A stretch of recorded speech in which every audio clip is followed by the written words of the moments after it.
Hoy miércoles 6 de julio, una noticia aparecida en el Facebook oficial de Juan José Benítez, JJ Benítez, nos ha dejado a todos con la boca abierta. Se trata ni más ni menos que de la confirmación de que el 26 de octubre del presente 2022 va a salir en las ventas, me imagino de inicio para España y ya posteriormente en otras fechas para Hispanoamérica, ni más ni menos que Caballo de Troya 12. Así es, han escuchado ustedes bien, Caballo de Troya 12. Se nos dijo que Caballo de Troya pues ya había culminado hace ya algunos años atrás y además, bueno, es cierto, tuvo una especie de epílogo en la forma de El Día del Relámpago, que nos relataba cómo el mayor Jasón volvía a su tiempo y se encontraba con una serie, digamos, de problemas. Incluso se da la muerte de el general Curtis. Ocurren una serie de cosas que ya para qué hacer spoiler, porque puede haber algunas personas que, aunque sean fans de la saga, todavía no hayan leído completo quizá ese voluminoso libro que es El Día del Relámpago. También vino Gog, que no está ligado, es una novela, no está ligado a Caballo de Troya en sí, pero está basado en un dato que se suelta en Caballo de Troya y posteriormente se complementa en El Día del Relámpago, como es la supuesta caída de un asteroide para 2027. Y finalmente el diario de Eliseo. Después de que el mayor Jasón tiene que volver desfalleciente a su tiempo, el ingeniero Eliseo se queda en los tiempos de Jesús, lo sigue y además de ser curado y rejuvenecido, pues logra a su regreso a los tiempos actuales contactar con JJ Benítez y entregarle una valiosa información que justamente conforma este libro, el diario de Eliseo, bastante polémico, sobre todo por algunas escenas crudas y una forma de narrar radicalmente distinta a la que se le atribuía al personaje mayor Jasón en Los Caballos de Troya.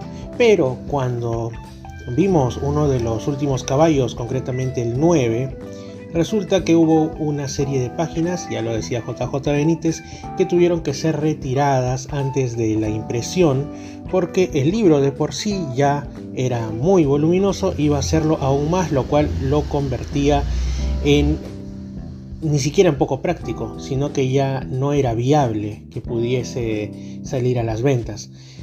Iba a ser un inmenso tomo, por lo cual él ya había dicho desde hace algunos años que iban a salir a futuro en una fecha no determinada aún para ese entonces, bajo el nombre de Belén, y ahí van a estar esas páginas como parte de la vida de Jesús de Nazaret. No se volvió a hablar mucho del asunto, de hecho, y se los dejo en la cajita de descripción. Yo hice un video hace unos 3 años, justamente a propósito, en junio del 2019, a propósito de una publicación que al respecto se hizo en el Facebook de JJ Benítez y que pasó un tanto desapercibida, respecto a que aún faltaba un número de páginas determinado que sería publicado en el futuro como Belén. Bueno, JJ Benítez ha estado teniendo algunas obras sacadas, digamos, con relativa frecuencia en comparación a las anteriores. Por ejemplo, Mis Primos, que no hace tampoco tanto tiempo salió posteriormente, y bueno, tras el fallecimiento de su esposa Blanca, salió en Blanca y Negro, un homenaje a ella justamente, y nos sorprende ahora porque se ha anunciado, como digo, cuando nadie lo esperaba, para el 26 de octubre del 2022 que sale Belén, Caballo de Troya 12, así, con ese título. Pero entonces viene la lógica pregunta: ¿qué podría estar contenido en este Belén, Caballo de Troya 12? Pues bien, se nos dan algunas pistas en, como digo, el Facebook oficial de JJ Benítez. Básicamente esto es lo que dice. Durante 6 meses, entre abril y octubre del año 27 de nuestra era, Jesús se vio obligado a huir para no ser capturado por el Sanedrín. Huyó sin cesar. Belén es un libro que descubre por qué Jesús no pudo ser un esenio, así como un repaso por las principales sectas judías: fariseos, saduceos, escribas, cenotas, esenios, nazires, los prodigios de Jesús que nunca fueron relatados. ¿Qué sucedió durante ese tiempo? No se lo pierda. Bueno, hay un tema que yo sé que es controversial, pero es difícil de ser obviado y de hecho es bastante evidente, y se trata de la base que tiene el relato de Caballo de Troya en el libro de Urantia.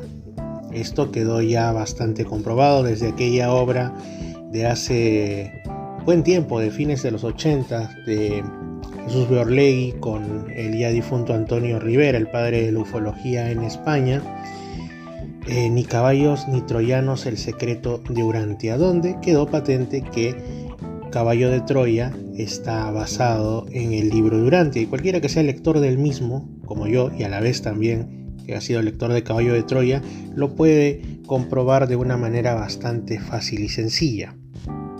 Y bueno, conversando con un amigo de la comunidad urantiana sobre esto que ya les he relatado, él me decía: me parece que lo que va a narrarse ahí, al menos en este aspecto, obviamente al ser un libro de notable extensión, como nos tiene acostumbrada la saga Caballo de Troya, podría incluir al menos algo de esto, que está formando parte del documento 137 del libro de Urantia. Y voy a pasar a leerlo. 137, 7.5. Durante este tiempo de espera, Jesús se esforzó en enseñar a sus asociados cuál debía ser su actitud hacia los varios grupos religiosos y partidos políticos de Palestina. Las palabras de Jesús eran siempre: procuramos ganarlos a todos ellos, pero no pertenecemos a ninguno de ellos. Los escribas y rabinos en conjunto eran llamados fariseos. Se referían a sí mismos como los asociados. De muchos modos eran el grupo más progresista entre los judíos, pues habían adoptado muchas enseñanzas que no se encontraban claramente en las escrituras hebreas, como la creencia en la resurrección de los muertos, una doctrina que solo era mencionada por Daniel, un profeta posterior. Los saduceos se componían del sacerdocio y de ciertos judíos ricos. No eran tan estrictos en cuanto a los detalles del cumplimiento de la ley. Los fariseos y los saduceos eran realmente partidos religiosos más bien que sectas. Los esenios eran una verdadera secta religiosa que se originó durante la Revolución Macabea y cuyas normas eran en algunos aspectos más exigentes que las de los fariseos. Habían adoptado muchas creencias y prácticas persas, vivían como una hermandad en monasterios, se abstenían del matrimonio y tenían todas las cosas en común. Se especializaban en las enseñanzas acerca de los ángeles.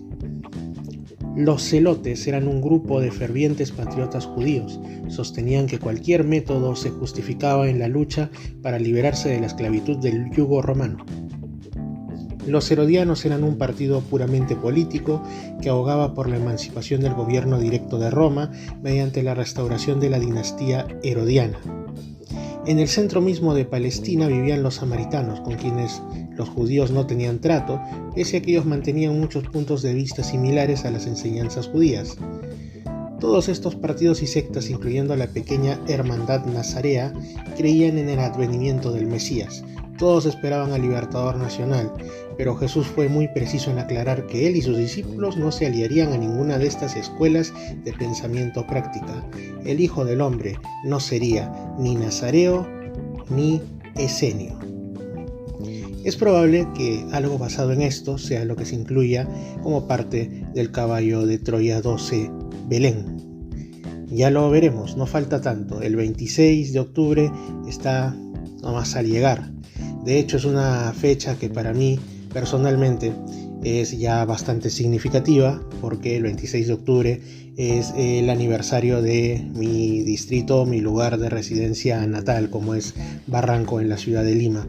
Así que es una fecha que no solo será en este año esperada por mi persona, en estima al lugar donde pasé los primeros y no tan primeros años de mi vida, sino también porque confío en que a partir de ahí muy pronto pues llegue también aquí a Perú el Caballo de Troya 12, porque uno puede ser lector, por supuesto, del libro Durantia, pero antes de eso, en mi caso, yo fui también un muy gran seguidor de Caballo de Troya, y no deja de fascinarme, digamos, la forma de narrar. Básicamente el contenido puede ser, y de hecho es, del libro Durantia, pero también hay matices que son propios de, digamos, del estilo de JJ Benítez, los personajes que él crea, como el mayor Jasón y el ingeniero Eliseo, y eso pues le da un cariz bastante simpático, bastante acogedor a los libros de esta saga, ¿no? Así que, amigos, ya saben, 26 de octubre, me imagino que va a empezar por España, de ahí irán las fechas para Hispanoamérica. Y me olvidaba, también ha habido dentro de los libros que mencioné, los últimos de JJ Benítez, bueno, no es propiamente de él, pero sí está relacionado a su persona. Hubo una presentación de una autobiografía de un autor, me parece que colombiano, no hace tanto, y me parece que en realidad pues JJ Benítez, sobre todo por su trayectoria en la ufología, es uno de los grandes, de los últimos grandes de la investigación del misterio, y en realidad no merecería solo una, sino muchas autobiografías, y realmente le deseamos muchos más libros en su haber y muchos años más de vida. Así que desde aquí, desde Misterio Infinito Perú, los saludo y ya continuaremos viéndonos.